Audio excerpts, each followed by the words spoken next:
ओम शांति। 4 दिसंबर 2024 के ईश्वरीय महावाक्य। मीठे बच्चे, सारा मदार याद पर है। याद से ही तुम मीठे बन जाएंगे। इस याद से ही माया की युद्ध चलती है। सारा मदार याद पर है। याद से ही तुम मीठे बन जाएंगे। इस पद में ही माया की युद्ध चलती है। प्रश्न: इस ड्रामा में कौन सा राज बहुत विचार करने योग्य है, जिसे तुम बच्चे ही जानते हो? उत्तर: तुम जानते हो कि ड्रामा में एक पाठ 2 बार बज ना सके। सारी दुनिया में जो भी पाठ बजता है वह 1-2 से नया। तुम विचार करते हो कि सतयुग से लेकर अब तक कैसे दिन बदल जाते हैं। सारी एक्टिविटी बदल जाती है। आत्मा में 5000 वर्ष की एक्टिविटी का रिकॉर्ड भरा हुआ है, जो कभी बदल नहीं सकता। यह छोटी सी बात तुम बच्चों के सिवाय और किसी की बुद्धि में नहीं आ सकती। ओम शांति। रूहानी बाप रूहानी बच्चों से पूछते हैं, मीठे मीठे बच्चे, तुम अपना भविष्य का पुरुषोत्तम मुख, पुरुषोत्तम चोला देखते हो। रूहानी बाप रूहानी बच्चों से पूछते हैं, मीठे मीठे बच्चे, तुम अपना भविष्य का पुरुषोत्तम मुख, पुरुषोत्तम चोला देखते हो। यह पुरुषोत्तम संगम युग है ना? तुम फील करते हो कि हम फिर नई दुनिया सतयुग में इनकी वंशावली में जाएंगे, जिसको सुखधाम कहा जाता है। वहाँ के लिए ही तुम अभी पुरुषोत्तम बन रहे हो। बैठे बैठे यह विचार आना है। बैठे बैठे यह विचार आना चाहिए। स्टूडेंट जब पढ़ते हैं तो उनकी बुद्धि में यह जरूर रहता है, कल हम यह बनेंगे। वैसे तुम भी जब यहाँ बैठते हो तो भी जानते हो कि हम विष्णु की डिनास्टी में जाएंगे। बाबा कहते हैं, स्टूडेंट जब पढ़ते हैं तो उनकी बुद्धि में यह जरूर रहता है, कल हम यह बनेंगे। वैसे तुम भी जब यहाँ बैठते हो तो भी जानते हो कि हम विष्णु की डिनास्टी में जाएंगे। तुम्हारी बुद्धि अब अलौकिक है और किसी मनुष्य की बुद्धि में यह बातें रमण नहीं करती होंगी। यह कोई कॉमन सत्संग नहीं है। बाबा कहते हैं, तुम्हारी बुद्धि अब अलौकिक है और किसी मनुष्य की बुद्धि में यह बातें रमण नहीं करती होंगी। यह कोई कॉमन सत्संग नहीं है। यहाँ बैठे हो, समझते हो, सत बाबा जिसको शिव कहते हैं, हम उनके संग में बैठे हैं। शिव बाबा ही रचयिता हैं। वही इस रचना के आदि मध्य अंत को जानते हैं। यहाँ बैठे हो, समझते हो, सत बाबा जिसको शिव कहते हैं, हम उनके संग में बैठे हैं। शिव बाबा ही रचयिता हैं। वही इस रचना के आदि मध्य अंत को जानते हैं। वही यह नॉलेज देते हैं। जैसे कल की बात सुनाते हैं, यहाँ बैठे हो, यह तो याद होगा ना? हम आए हैं रिजुवनेट होने, अर्थात यह शरीर बदल देवी शरीर लेने।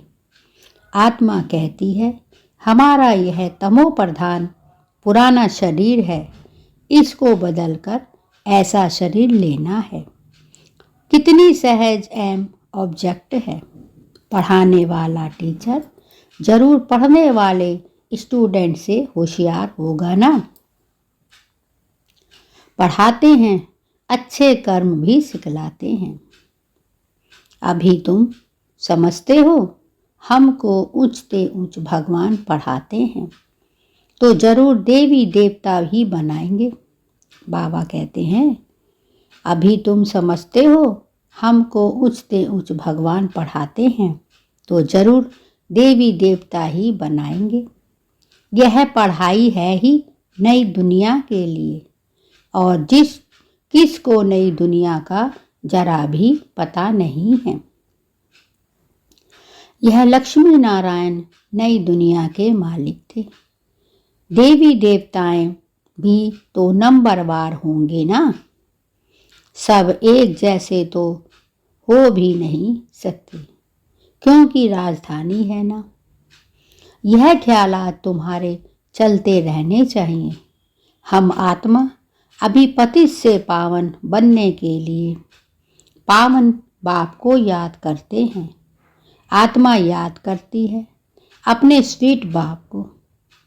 बाप खुद कहते हैं, तुम मुझे याद करेंगे तो पावन सतो प्रधान बन जाएंगे। सारा मदार याद की यात्रा पर है। बाप जरूर पूछेंगे, बच्चे मुझे कितना समय याद करते हो। याद की यात्रा में ही माया की युद्ध चलती है। तुम युद्ध भी समझते हो। यह यात्रा नहीं, परंतु जैसे कि लड़ाई है।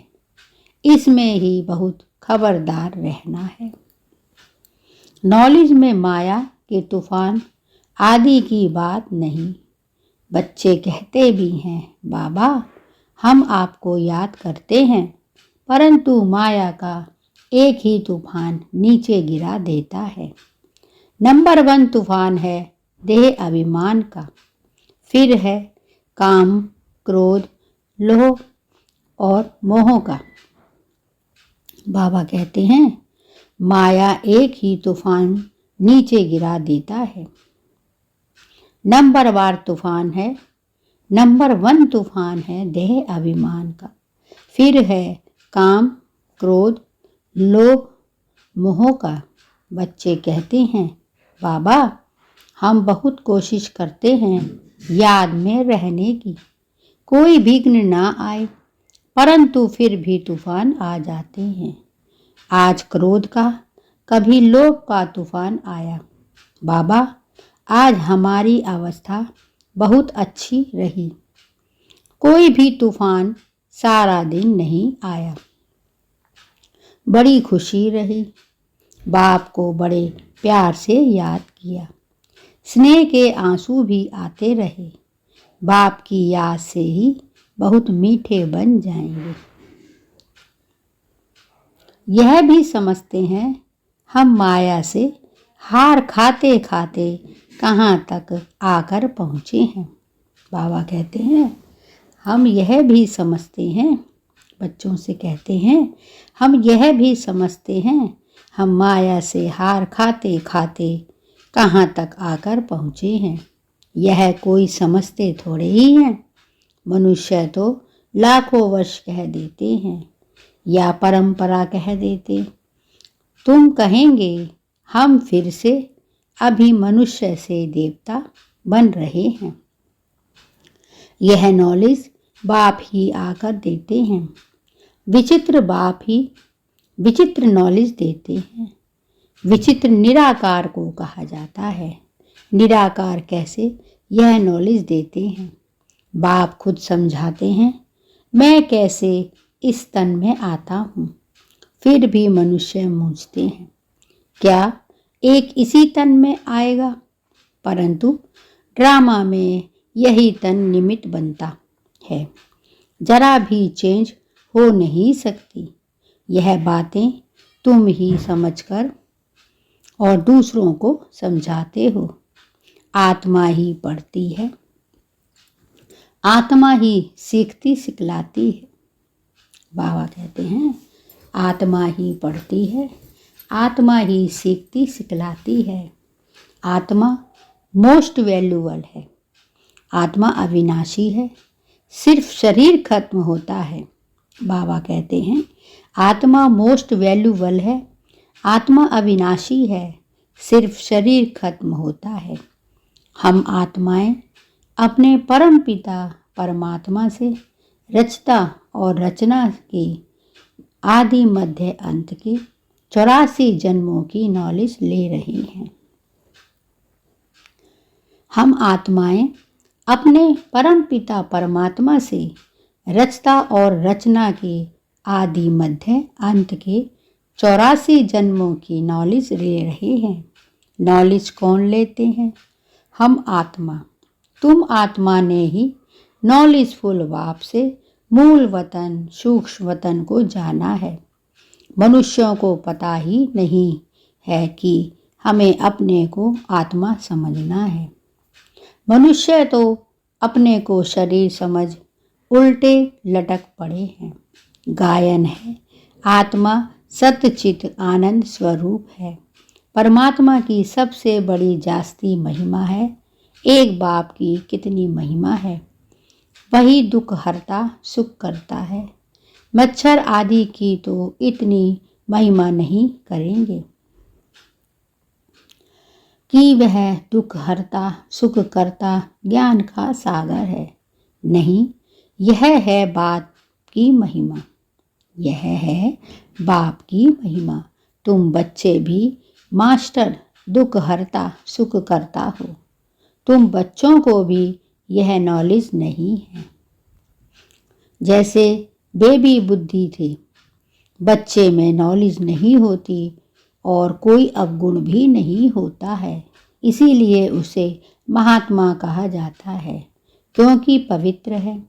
जितना छोटा बच्चा उतना नंबर 1 फूल।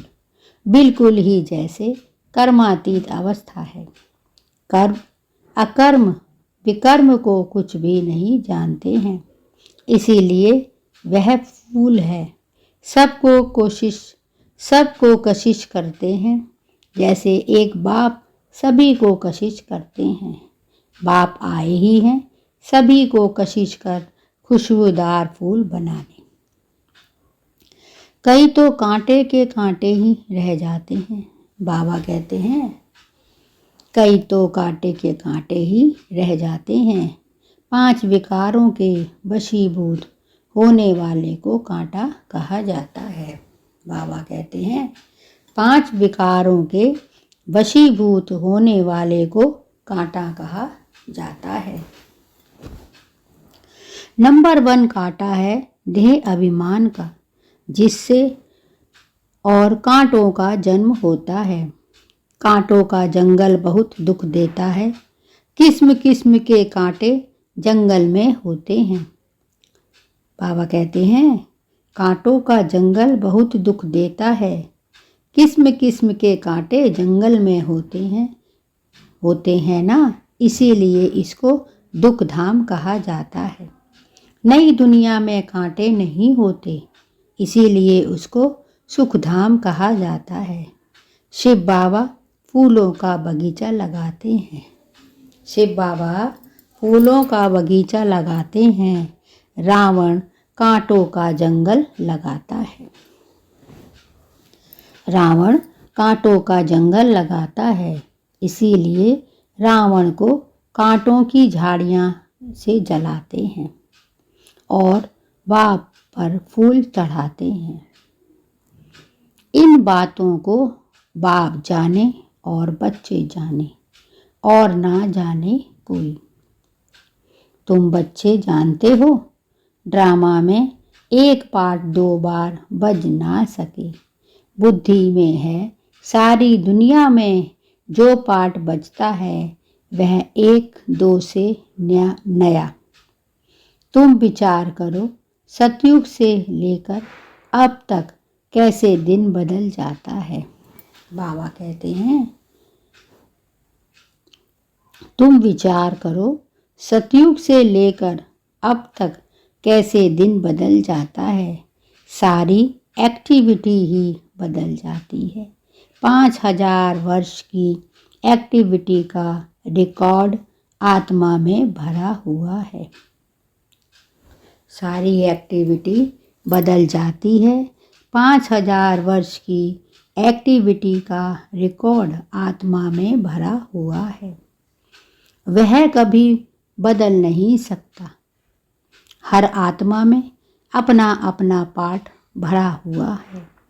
यह छोटी सी बात भी कोई भी बुद्धि में आ ना सके। बाबा कहते हैं हर आत्मा में अपना अपना पार्ट भरा हुआ है। यह छोटी सी बात भी कोई की बुद्धि में आ ना सके। इस ड्रामा के पास्ट, प्रेजेंट और फ्यूचर को तुम जानते हो। यह स्कूल है ना। पवित्र बन बाप को याद करने की पढ़ाई बाप पढ़ाते हैं। यह बातें कभी सोची थी कि बाप आकर ऐसे पतित से पावन बनाने की पढ़ाई पढ़ाएंगे। इस पढ़ाई से ही हम विश्व के मालिक बनेंगे। भक्ति मार्ग के पुस्तक ही अलग हैं। उसको भी पढ़ाई नहीं कहा जाता है। बाबा कहते हैं भक्ति मार्ग की पुस्तक भी अलग हैं, उसको भी पढ़ाई नहीं कहा जाता है। ज्ञान के बिना सद्गति हो भी कैसे।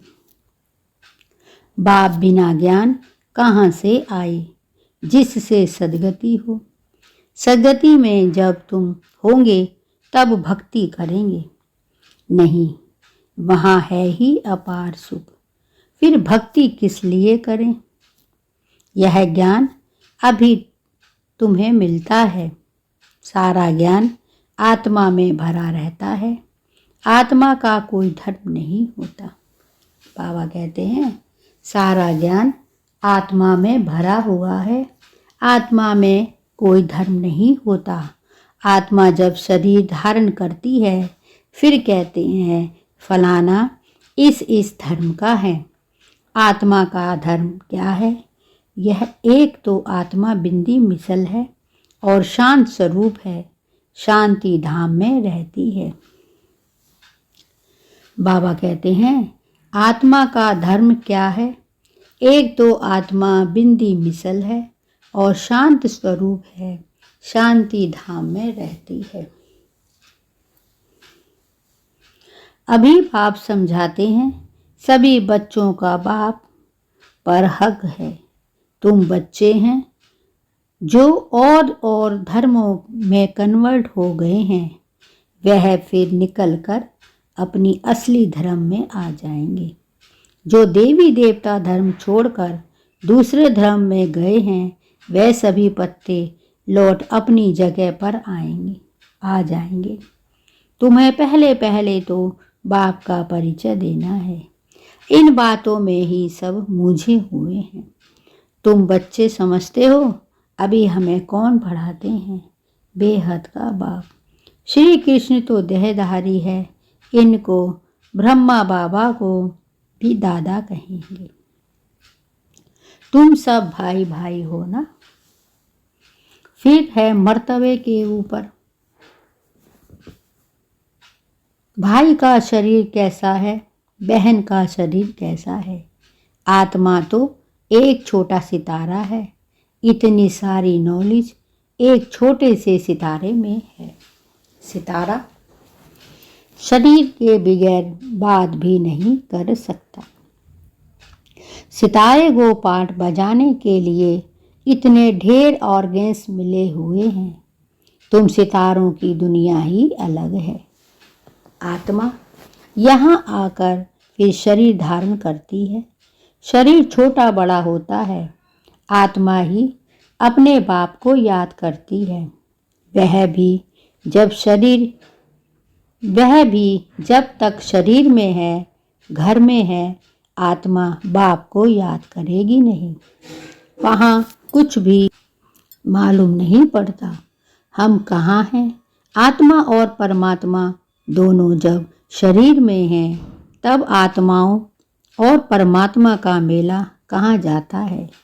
गायन भी है, आत्मा और परमात्मा अलग रहे बहुकाल। कितना समय अलग रहे याद आता है, कितना समय अलग रहे सेकंड सेकंड पास होते 5000 वर्ष बीत गए। फिर 1 नंबर से शुरू करना है, एक्यूरेट हिसाब है। अभी तुमसे कोई पूछे इसने कब जन्म लिया था तो तुम एक्यूरेट बता सकते हो। श्री कृष्ण ही पहले नंबर में जन्म लेता है। शिव का तो कुछ भी मिनट सेकंड नहीं निकाल सकते। श्री कृष्ण के लिए तिथि तारीख मिनट सेकंड निकाल सकते हो। मनुष्य की घड़ी में फर्क पड़ सकता है, शिव बाबा के अवतरण में तो बिल्कुल फर्क नहीं पड़ सकता। पता ही नहीं पड़ता कब आया, ऐसे भी नहीं साक्षात्कार हुआ तब आया। नहीं, अंदाज लगा सकते हैं, मिनट सेकंड का हिसाब नहीं लगा सकते। उनका अवतरण भी अलौकिक है, वह आते ही हैं बेहद की रात के समय। बाकी और भी जो अवतरण आदि होते हैं उनका पता पड़ता है। आत्मा शरीर में प्रवेश करती है, छोटा चोला पहनती है, फिर धीरे धीरे बड़ा होता है। शरीर के साथ आत्मा बाहर आती है। इन सभी बातों को विचार सागर मंथन कर फिर औरों को समझाना होता है। कितने ढेर मनुष्य हैं, एक ना मिले दूसरे से। कितना बड़ा मांडवा है, जैसे बहुत बड़ा हॉल है जिसमें बेहद का नाटक चलता है। तुम बच्चे यहाँ आते हो नर से नारायण बनने के लिए। बाबा कहते हैं तुम बच्चे यहाँ आते हो नर से नारायण बनने के लिए। बाप जो नई सृष्टि रचते हैं उसमें उच्च पद लेने के लिए। बाकी यह जो पुरानी दुनिया है वह तो विनाश होनी है। बाबा द्वारा नई दुनिया की स्थापना हो रही है। बाबा कहते हैं यह जो पुरानी दुनिया है वह तो विनाश होनी है। बाबा द्वारा नई दुनिया की स्थापना हो रही है।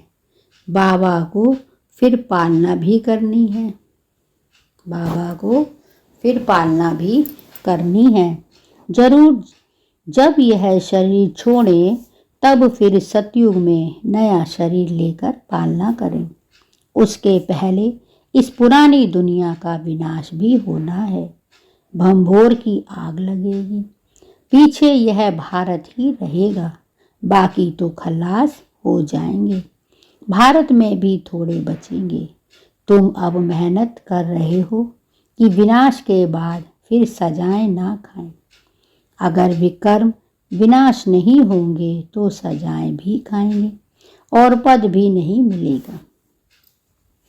तुमसे जब कोई पूछते हैं तुम किसके पास जाते हो तो बोलो शिव बाबा के पास, जो ब्रह्मा के तन में आया हुआ है। यह ब्रह्मा कोई शिव नहीं है। जितना बाप को जानेंगे तो बाप के साथ प्यार भी रहेगा। बाबा कहते हैं बच्चे तुम और कोई को प्यार नहीं करो और संग प्यार तोड़ एक संग जोड़ो। जैसे आशिक माशूक होते हैं ना, यह भी ऐसे है। 108 सच्चे आशिक बनते हैं, उसमें भी 8 सच्चे सच्चे बनते हैं। 8 की भी माला होती है ना। 9 रतन गाए हुए हैं, 8 दाने 9 बाबा। मुख्य है 8 देवताएं, फिर 16,108 शहजादे शहजादियों का कुटुंब बनता है। त्रेता अंत तक बाबा तो हथेली पर वही शत दिखलाते हैं। तुम बच्चों को नशा है कि हम तो सृष्टि के मालिक बनते हैं। बाबा से ऐसा सौदा करना है। कहते हैं कोई बिरला व्यापारी यह सौदा करे। ऐसे कोई व्यापारी थोड़े ही है। तो बच्चे ऐसे उमंग में रहो। हम जाते हैं बाबा के पास। ऊपर वाला बाबा दुनिया को मालूम नहीं है तो कहेंगे कि वह तो अंत में आता है। अब वही कलयुगी का अंत है। अब वही कलयुग का अंत है। वही गीता महाभारत का समय है। वही यादव जो मूसल निकाल रहे हैं, वही कौरवों का आज, और वही तुम पांडव खड़े हो। तुम बच्चे अभी घर बैठे अपनी कमाई कर रहे हो। भगवान घर बैठे आया हुआ है। इसीलिए बाबा कहते हैं कि अपनी कमाई कर लो। यही हीरे जैसा जन्म अमोलक गाया हुआ है। अब इसको कौड़ी बदले खोना नहीं है। अब तुम इस सारी दुनिया को राम राज्य बनाते हो। तुमको शिव से शक्ति मिल रही है। बाकी आजकल कईयों की अकाल मृत्यु भी हो जाती है। बाबा बुद्धि का ताला खोलता है और माया बुद्धि का ताला बंद कर देती है। अब तुम माताओं को ही ज्ञान का कलश मिला हुआ है। अबलाओं को बल देने वाला है। यही ज्ञान अमृत है।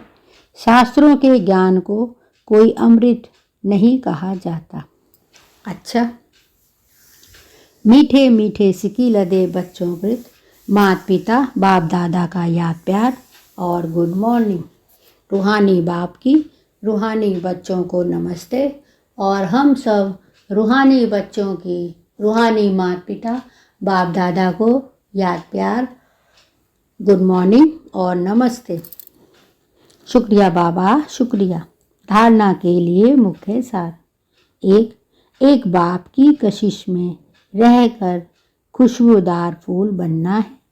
अपने स्वीट बाप को याद कर देह अभिमान के कांटे को जला देना है। 2, इस हीरे तुल्य जन्म में अविनाशी कमाई जमा करनी है। कौड़ियों के बदले इसे गंवाना नहीं है। एक बाप से सच्चा प्यार करना है। एक के संग में रहना है। बाबा कहते हैं, इस हीरे तुल्य जन्म में अविनाशी कमाई जमा करनी है। कौड़ियों के बदले इसे गंवाना नहीं है। एक बाप से सच्चा प्यार करना है। एक के संग में रहना है। वरदान। ब्राह्मण जीवन में सदा खुशी की खुराक खाने और खुशी बांटने वाले खुश नसीब भव। ब्राह्मण जीवन में सदा खुशी की खुराक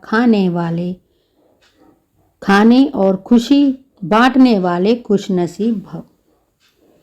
इस दुनिया में आप ब्राह्मणों जैसा खुश नसीब कोई हो नहीं सकता, क्योंकि इस जन्म में ही आप सबको बाप दादा का दिल तख्त मिलता है।